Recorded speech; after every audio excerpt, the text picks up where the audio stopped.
RTX 50 series, इसमें trouble की तो कोई सीमा ही नहीं है। किस लेवल पे इस पर ट्रबल हो रही है अगर तुमने मेरे पिछले वीडियोस देखा है तो पता ही होगा।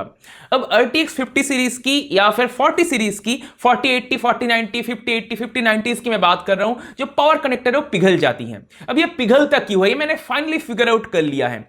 क्यों पिघलता है, इसके पीछे एक बहुत ही ब्रॉड स्टोरी है, बहुत सारी चीजें हैं। जो RTX 3090 Ti है उसमें भी सेम पावर कनेक्टर यूज होता था जो आज 4090s में यूज होता है, या फिर 5090s में जो पावर कनेक्टर यूज होता है ऑलमोस्ट सेम है।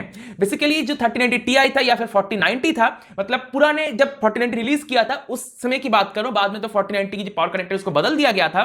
तो जब 4090 रिलीज हुआ था उसमें यूज होता था 12 वोल्ट हाई पावर कनेक्टर। बाद में 4090s में 12 वोल्ट 2/6 कनेक्टर यूज होना शुरू हो गया, और 5090s में 5080s में तो 12 वोल्ट 2/6 कनेक्टर ही यूज होती हैं। 12 volt 2/6 and 12 volt high power connector में बहुत ज्यादा कोई अंतर नहीं है, जो पिन साइज है उसमें थोड़ा सा डिफरेंट है, एक दूसरे के साथ ऑब्वियसली कंपैटिबल है। तो कोई ऐसी बात नहीं है कि कनेक्टर बदल गया है।